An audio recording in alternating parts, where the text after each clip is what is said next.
Picture this. You are sitting at home and have a medical emergency. You need help. Now. But imagine that there are no emergency vehicles in your area, and the nearest hospital is more than an hour away. That scenario seems quite likely to have a bleak outcome. What if I told you that there are thousands of people in the United States that may very well face this reality? There are many causes for medical disparities in the United States. One of the most common kinds of racial disparity, that's a typo, I'll fix that. One of the most common kinds of medical disparity in the U.S. is racial, although most oftentimes these disparities are not intentionally racist. According to the CDC, the life expectancy in the United States is 6 years lower for people of color than it is for people who are white. This is because of a number of medical disparities, often caused primarily by lack of hospitals and diverse medical research. The most noted of these disparities arise in childbirth and pediatrics. When it comes to women dying in childbirth, the numbers are appalling. According to the Kaiser Family Foundation, in women of color, 41 out of 1,000 women will die in childbirth. In white women, this number is only 12 deaths per 1,000 births. The rate of infant mortality in the United States is also the highest in people of color, with 7 deaths per 1,000 compared to the 7 deaths in white families. People of color are also more likely to die of treatable conditions, such as asthma and diabetes. According to the CDC, coronary artery disease is the leading cause of natural death in people of color. Coronary artery disease, also called CAD, causes heart attacks, something that can be treated if caught early enough. And this is where these problems become more visible.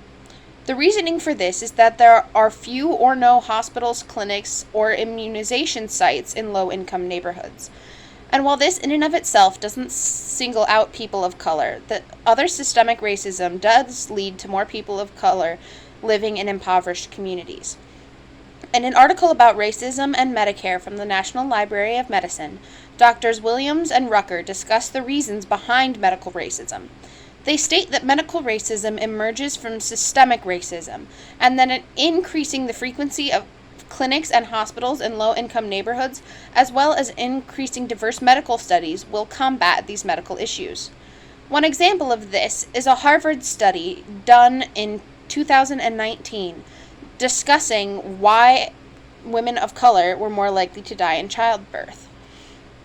They began this study trying to figure out the reasoning behind it, and actually determined that women of color were more likely to die of preeclampsia. And this leads to some benefits of increasing medical research and clinics in different communities. The benefits of these actions are that not only these people of color will be receiving better medical care, but that everyone will. This Harvard study began by researching why women of color were more likely to die in childbirth. But at the end of this study, there were 2 new treatment options for preeclampsia, which according to the Mayo Clinic is noted by high blood pressure in the mother and can be fatal for both the infant and the mother. There can only really be benefits when it comes to increasing medical research and medical care. So I ask you to imagine once again that you are having a medical emergency. How would you feel knowing that there are no hospitals or emergency vehicles anywhere within your vicinity? It could take hours to get you the life-saving care that you need. Now, imagine the steps I mentioned before were put into action. Not only would there be hospitals closer to you, but the doctors there would also be better armed in order to give you the care that you need.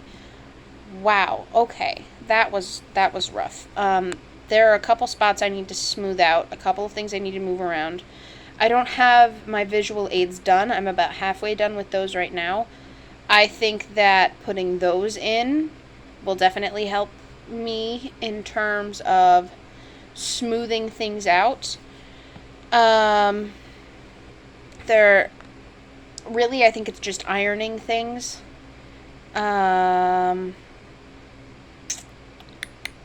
Yeah, it's just ironing some things out.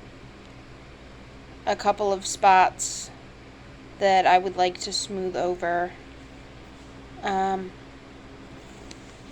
I think that any of the speaking difficulties that I had will definitely be remedied with increased practice.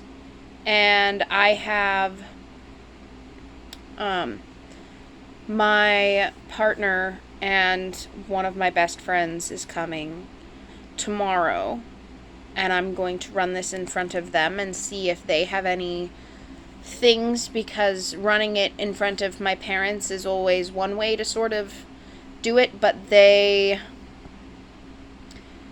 tend to not be as brutally honest as I need them to be. So I will run this in front of the guys tomorrow, and we'll see. I think it's just a couple of things that really need to be ironed out, and then I need to finish the visual aids, and that should be it.